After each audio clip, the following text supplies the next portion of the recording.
법원이 세계 최대 아동 성착취물 사이트 웰컴 투 비디오 운영자 손정우를 미국으로 송환하지 않기로 했습니다. 법원은 아동 성착취 범죄의 근절을 위해서 손정우 씨의 신병을 국내에서 확보해 수사 과정에 활용할 필요가 있다고 판단했습니다. 취재기자 연결해 보겠습니다. 강희경 기자. 네, 서울고등법원입니다.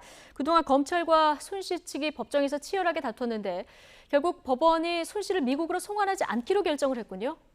네, 오늘 웰컴 투 비디오 사이트 운영자 손정우 씨에 대한 범죄인 인도심사 청구 사건의 마지막 신문기일이 열렸습니다.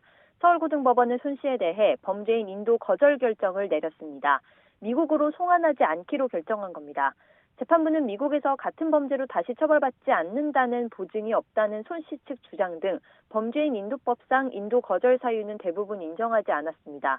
그러나 재판부는 손 씨가 아동 성착취물이 제작 배포되도록 설계한 사이트 운영자라는 점에 초점을 맞췄는데요. 사이트를 이용한 대한민국 국민을 철저히 수사하고 악순환 고리를 끊기 위해 운영자인 손정우의 신병을 우리나라에서 확보해 수사 과정에서 활용해야 한다고 판단했습니다. 그러면서 손정우를 미국으로 인도하면 국내 수사에 지장이 될 수도 있다며 대한민국이 손 씨에 대한 형사처벌 권한을 행사하는 게 바람직하다고 설명했습니다. 재판부는 이번 사건이 큰 관심을 받는 이유는 성착취 범죄에 대해 우리 국민의 법 감정에 맞는 처벌이 안 이뤄져 왔기 때문이라고 말했습니다.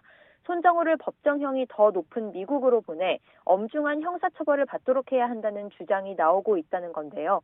앞으로 이뤄질 수사와 재판을 통해 아동 청소년 성착취물 범죄의 심각성에 국민적 공감대가 형성되고 수사기관과 법원에서도 기존의 수사와 양형 관행에서 벗어나기 바란다고 당부했습니다.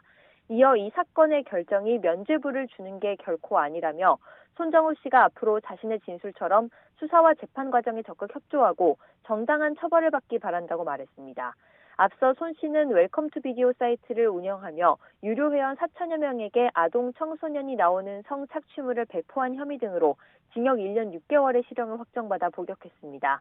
지난 4월 만기 출소 예정이었지만 정부가 미국의 범죄인 인도 요청을 받아들이면서 인도 구속영장이 발부돼 재수감됐습니다.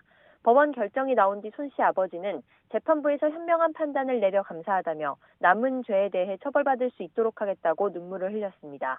앞서 손 씨 아버지는 아들의 미국 송환을 막기 위해 검찰이 과거 수사하며 기소하지 않았던 범죄 수익 은닉 혐의로 아들을 검찰에 고발했습니다. 범죄인 인도 대상 범죄인 국제자금 세탁과 같은 내용으로 이 사건은 현재 서울중앙지검에 배당돼 있습니다. 손 씨 측에서 기본적인 사실관계는 모두 인정했고 공소시효도 남아 있어서 조만간 수사가 진행되면 추가 처벌도 이뤄질 것으로 보입니다. 지금까지 서울고등법원에서 YTN 강희경입니다.